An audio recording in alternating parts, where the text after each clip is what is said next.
Sehingga anak-anak yang sudah menghafal Quran di Quran Center, hafalannya tidak akan hilang.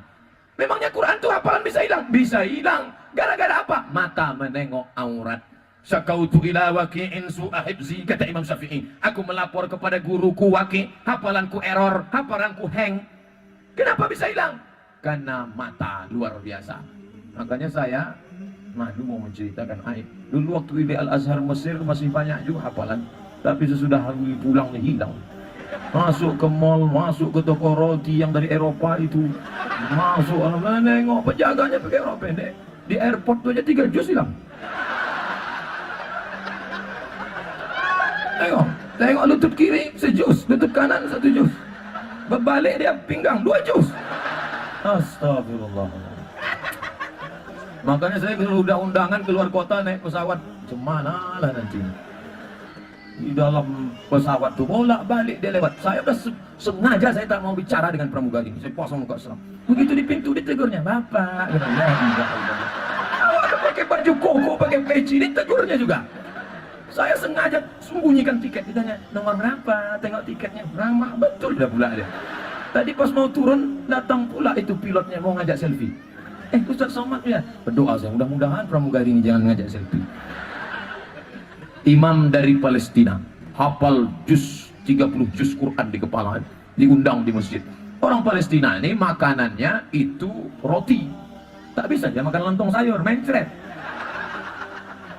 Akan masuklah dia ke toko roti. Ketika dia mau masuk toko roti, mau langkahkan kaki, tak jadi, mundur. Le itu bahasa Mesirnya limada. Kalau bahasa kitanya, why? Kenapa kamu tak masuk ke dalam? Kata dia, aku takut hafalanku hilang menengok lutut-lutut rok pendek. Biarlah tak sarapan pagi, asal hafalan jangan hilang. Masuk dia lagi ke mobil. Datang Ustaz Somad, masuk aja ke dalam. Mau ambil roti, ambil bayar. Udah maaf nanya, Ustaz nggak takut hafalannya hilang? Udah lama hilang. Maka kalau kita mau menyelamatkan hafalan anak-anak kita ini, maka keluarlah perda. Semua perusahaan asing menghormati budaya daerah setempat. Kalian tak mau pakai jilbab, oke, yang non muslim, tapi pakai.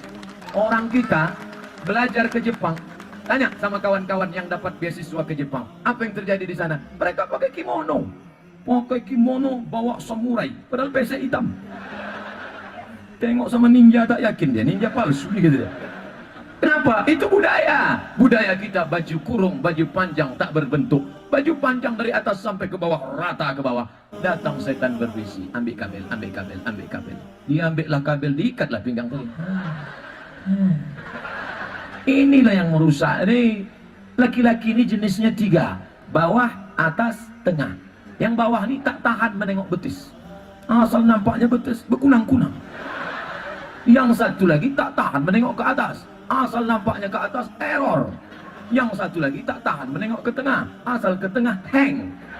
Maka sejak datang agama Islam, Islam indah di bawah naungan syariah. Kalian perempuan menutup aurat bukan menjaga diri kalian, tapi menjaga laki-laki yang tak tahan menengok ke atas, menengok ke bawah, dan menengok ke tengah. Adapun yang laki-laki belum menikah dengan yang sudah menikah, indah di bawah naungan syariat Islam. Kau sudah menikah, kau berjalan di tengah jalan, kau tengok ada perempuan cantik, pulanglah ke rumah. Kenapa? Apa yang ada pada perempuan itu ada juga di rumah. Kalau kau belum menikah, kau banyak-banyak puasa sunat. Man istata'a minkumul ba'ah, siapa di antara kalian yang sudah sanggup menikah, falyatazawwaj, menikahlah, fa innahu aghaddu lil basar, karena menikah itu menjaga kehormatan, wa ahsanu lil farj, menjaga mata, menundukkan kemaluan. Faman lam yastati, siapa yang tak sanggup, fa alaihi bisawm, banyak-banyak puasa sunat. Ingat, hari Rabu tanggal 23 sama dengan 1 Zulhijjah, puasa sunat 9 hari, Rabu, Kamis, Jumat, Sabtu, Ahad, Senin, Selasa, Rabu, Kamis. Jumat, Idul Adha, jangan puasa karena banyak daging kambing. Puasa sunat 9 hari, bagus. Yang lajang-lajang, Ustaz Somad, kami belum menikah, libido seksual tinggi. Gimana nih Ustaz? Kau banyak-banyak puasa sunat. Memangnya kalau puasa sunat libido seksual hilang Pak Ustaz? Insya Allah hilang. Kalau masih ada tenaga, gunakan. Untuk apa? Berenang. Tak ada duit untuk di kolam Pak Ustaz. Ini kan tepi laut. Berenang tepi laut. Memangnya kalau saya banyak berenang, insya Allah hilang libido saya. Kalau kau berenang sampai ke tengah, bukan cuma libido seksual yang hilang, kau hilang sekalian. Apa ibu yang dimuliakan Allah subhanahu wa ta'ala. Oleh sebab itu, ketika syariat Islam ini datang, yang perempuan terjaga, yang laki-laki terjaga, dan indahnya di bawah naungan syariat Islam.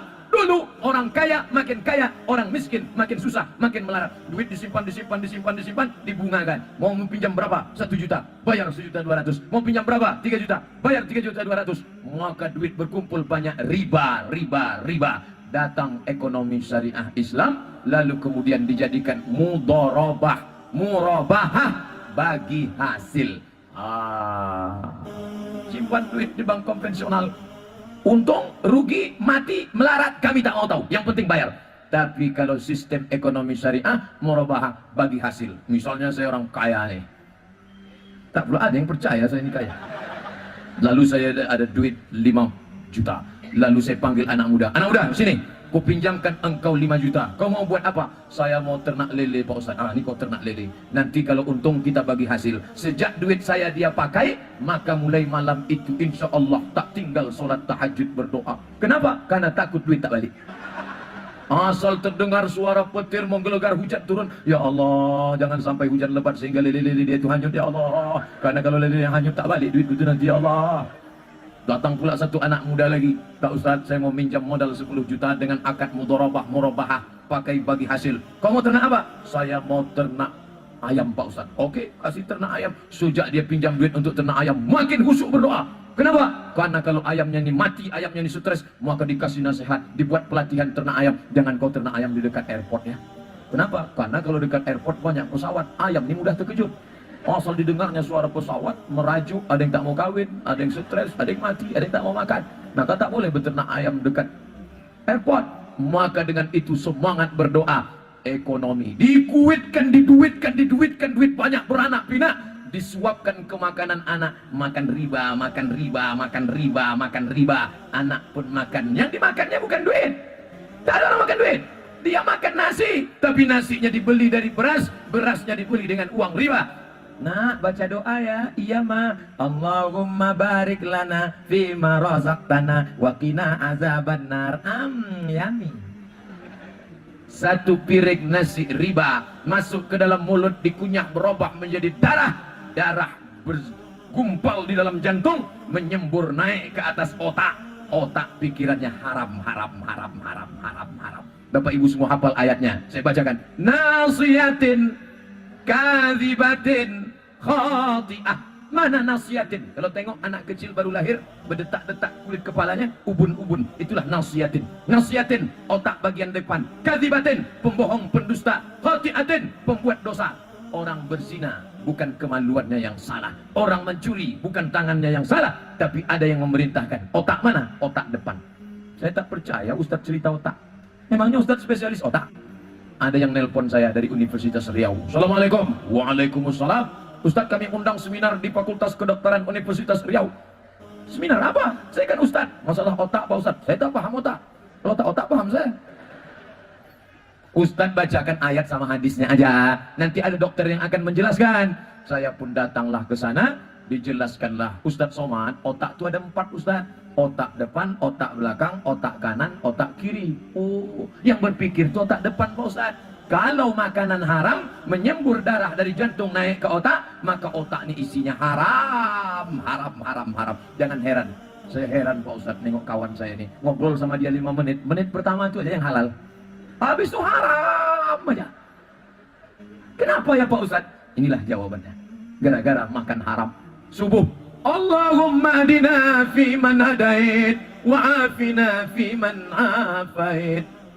Doamu tak dikabulkan. Kenapa? Mat'amuhu haram. Karena kau makan haram. Allah haramkan mengabulkan doa dari lidah yang memakan yang haram. Lidah yang kau pakai untuk makan riba, makan haram, itu juga yang kau pakai untuk berdoa.